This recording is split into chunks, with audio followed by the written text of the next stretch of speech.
MLA Raj Thakur ఆకాంక్షలకు అనుగుణంగా సమగ్ర అభివృద్ధి సాధన కోసం ప్రణాళికాబద్ధంగా కృషి చేస్తున్నామని రామగుండం మేయర్ మహంకాళి స్వామి అన్నారు.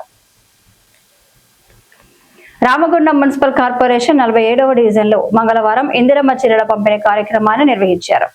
డివిజన్ కార్పొరేటర్ దాసరి సాంబమూర్తి ఆధ్వర్యంలో జరిగిన ఈ కార్యక్రమానికి మేయర్ మహంకాళి స్వామి ముఖ్య అతిథిగా హాజరై ఇందిరమ్మ చీరలను పంపిణీ చేశారు. అనంతరం డివిజన్ కార్పొరేటర్లతో కలిసి మాట్లాడుతూ ఎమ్మెల్యే మక్కన్ సింగ్ రాజ్ ఠాకూర్ ఆధ్వర్యంలో అనేక అభివృద్ధి పనులు వేగవంతంగా కొనసాగుతున్నాయని చెప్పారు. రామగుండం అభివృద్ధిలో అగ్రగామిగా నిలపడమే తమ లక్ష్యమని అన్నారు. మహిళలు అన్ని రంగాలు రాణించేలా తగు ప్రోత్సాహాన్ని అందిస్తున్నట్లు తెలిపారు. అలాగే 47వ డివిజన్ ను అభివృద్ధి పథంలో నడిపించేలా తగు కృషి చేస్తామని చెప్పారు.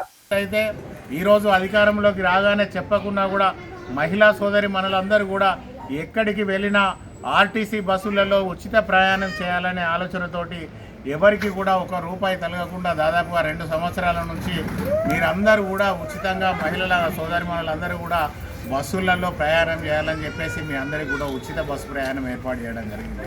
ఇది కూడా కేవలం కాంగ్రెస్ పార్టీ అధికారంలో ఉన్న కర్ణాటకలో కావచ్చు, కేరళ రాష్ట్రాలలో మాత్రమే మొన్న వాళ్ళ అధికారంలోకి వచ్చినాక ఇది ఇంప్లిమెంట్ చేయడం జరిగింది మనలా చూసి. కానీ ఎక్కడ కూడా ఇతర ప్రాంతాలలో ఇతర రాష్ట్రాలలో బీజేపీ కానీ ఇతర ప్రాంతాలలో వేరే పార్టీలు పరిపాలించే దగ్గర ఎక్కడ కూడా ఎలాంటి సౌకర్యాలు కల్పిస్తలేరు. ఈరోజు గౌరవ ఎమ్మెల్యే రాజ్ ఠాకూర్ గారు అధికారంలోకి వచ్చి 2.5 సంవత్సరాలు అవుతున్నప్పటికీ కూడా ఈ ప్రాంతం అంతా కూడా అన్ని రంగాలలో ముందుకు తీసుకెళ్లాలి, ఇక్కడ వ్యాపారాలు అభివృద్ధి చేయాలి, ఇక్కడ అందరికీ అన్ని సౌకర్యాలు కల్పించే విధంగా మార్కెట్లో పెద్ద ఎత్తున అభివృద్ధి కార్యక్రమాలు చేపట్టాలని చెప్పేసి దాదాపుగా 800 కోట్ల రూపాయలు తీసుకొచ్చి ఈ ప్రాంతాన్ని అంతా కూడా ముందుకు తీసుకెళ్తున్న తరుణాన్ని మీరందరూ కూడా గమనించాలని చెప్పేసి కోరుతా ఉన్నాం. ఈరోజు లక్ష్మీనగర్కు వెళ్ళండి, కేవలం లక్ష్మీనగర్లో 34 కోట్ల రూపాయలతోటి లక్ష్మీనగర్ అంతా మంచి మంచి సీసీ రోడ్లు, డ్రైనేజీలు, అండర్గ్రౌండ్ డ్రైనేజీలు, ఎలక్ట్రికల్కు సంబంధించిన వ్యవస్థ అంతా కూడా పూర్తి చేసి ఈరోజు ప్రజలందరికీ అందుబాటులోకి తీసుకొస్తూ ఉన్నారు. అదే మాదిరిగా కాంగ్రెస్ పార్టీ అధికారంలో ఉన్న సమయంలోనే డివిజన్కు సంబంధించి సోదరుడు సాంబమూర్తి ఏదైతే చెప్పిండో ఎక్కడ కూడా ఒక రూపాయి కూడా పని లేకుండా పూర్తి స్థాయిలో అండర్గ్రౌండ్ డ్రైనేజ్ వేసి వాటర్ సప్లై స్కీమ్స్ మొత్తం పెట్టేసి అది తర్వాత సీసీ రోడ్లు వేసి మీ అందరికీ కూడా అందిస్తామని చెప్పేసి ఈరోజు మాటలు ఇస్తూ ఉన్నాం. దాని ప్రకారం ఈరోజు అక్క చెల్లెళ్ళందరికీ కూడా ఇందిరా మహిళా శక్తి ద్వారా ఇందిరమ్మ చీరలు ఇచ్చి మీరందరూ కూడా మంచిగా ఆ చీరలను అలంకరించుకొని దేవుళ్ళ దగ్గరికి, పెళ్ళిళ్ళకు, పురుడులకు పోయి ఇది రేవంత్ రెడ్డి గారు ఇచ్చింది, ఇది మా అన్న రాజ్ ఠాకూర్ గారు ఇచ్చింది అని చెప్పుకునే అంత మంచి క్వాలిటీతో తీసుకొచ్చిన చీరలను ఈరోజు మీకు అందరికీ అందిస్తున్నందుకు చాలా సంతోషంగా ఉన్నది.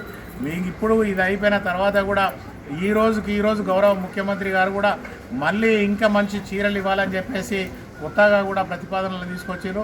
అది కూడా నెక్స్ట్ విడతలో అవి కూడా ఇచ్చేందుకు సిద్ధంగా ఉన్నాం. కనుక మీకు ఏం కావాలో తెలుసుకొని మీ బాధలు తీర్చేందుకే ఇక్కడ అందరికీ కనీస సౌకర్యాలు కల్పించేందుకే ఈరోజు కాంగ్రెస్ పార్టీ అధికారంలోకి వచ్చింది. మీరందరూ ఎక్కడ ఏ సమస్య ఉన్నా గౌరవ సోదరుడు సాంబమూర్తి గారి దగ్గరికి తీసుకురండి.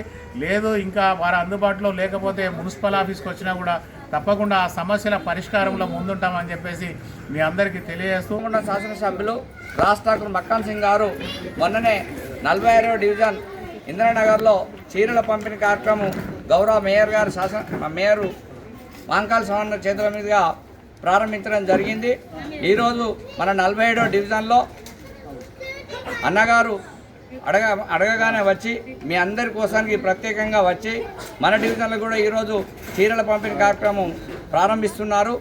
వారికి మీ అందరి చప్పట్ల ద్వారా ఒకసారి గట్టిగా స్వాగతం. ఈ కార్యక్రమంలో కార్పొరేటర్లు ముస్తఫా, గట్ల రమేష్, మాజీ కార్పొరేటర్ దాసరి ఉమాదేవి, మెప్మా సిఓ శ్వేత, ఆర్పి రేఖారాణి, కాంగ్రెస్ నాయకులు సదానందం, రఘు, యూత్ నాయకులు క్రాంతి, లింగయ్య, సురేష్, భీమయ్య, సంజీవ్, అధిక సంఖ్యలో సమైక్య మహిళలు పాల్గొన్నారు.